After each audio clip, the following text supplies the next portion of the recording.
Cuando hablamos de dependencia, tenemos de situar primero el concepto de autonomía.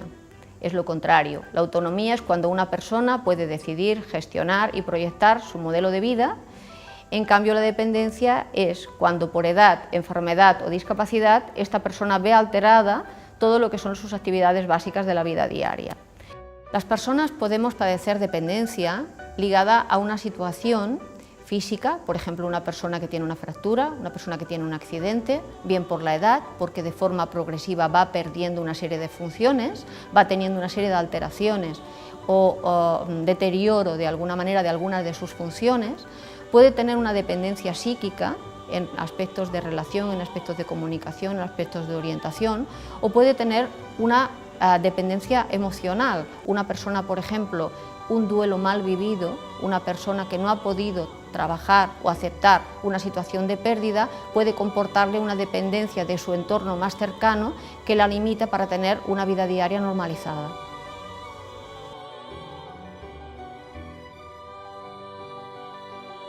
Actualmente el concepto de dependencia está muy presente en el debate social en general, en el debate político.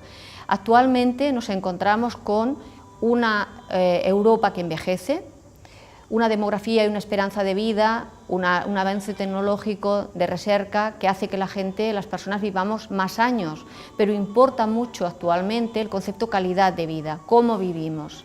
Nos encontramos con una situación donde las familias son más pequeñas, son más frágiles, no pueden dar respuestas de calidad como quisieran para atender a sus personas y nos encontramos con que algo que estaba concentrado en un ambiente familiar ha pasado a ser de un contexto social donde tiene que haber una respuesta colectiva.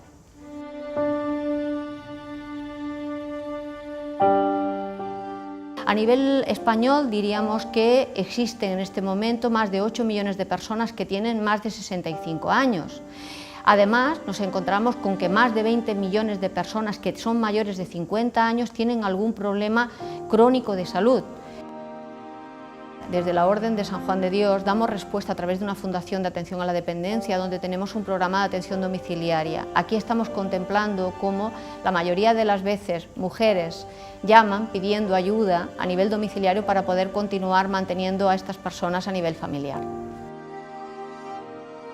En el año 90, ya en el Consejo de Ministros Europeos, empezó a definir el concepto de la dependencia y en el año 98 se aceptó el consenso sobre lo que era dependencia. En el Estado español, el cuarto estado de bienestar, que representaba la atención a la dependencia, se originó a través de la Ley 39/2006. Fue una ley agridulce porque nació con muchas expectativas, generó muchas expectativas a nivel poblacional, pero nació normativamente débil y probablemente a nivel de financiación también, dados los gran número de personas que intentaron ya desde el principio acceder a normalizar la situación de dependencia y a pedir recursos para la situación propia de dependencia. El debate actual sobre la dependencia, para dar respuesta, requiere de alguna manera un planteamiento que siga una serie de ejes vertebradores. Desde nuestra opinión, la primera sería reconocer el camino recorrido.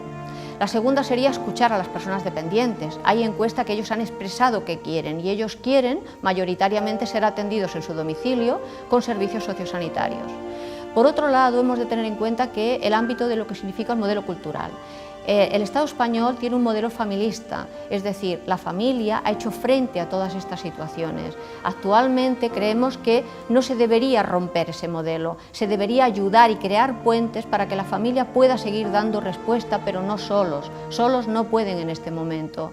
Después hay un contexto político importantísimo para que de alguna manera tengamos en cuenta debate que se necesitan modelos integrales y modelos de atención centrados en la persona, donde de alguna manera se tenga en cuenta muy en serio la coordinación necesaria entre lo social y lo sanitario.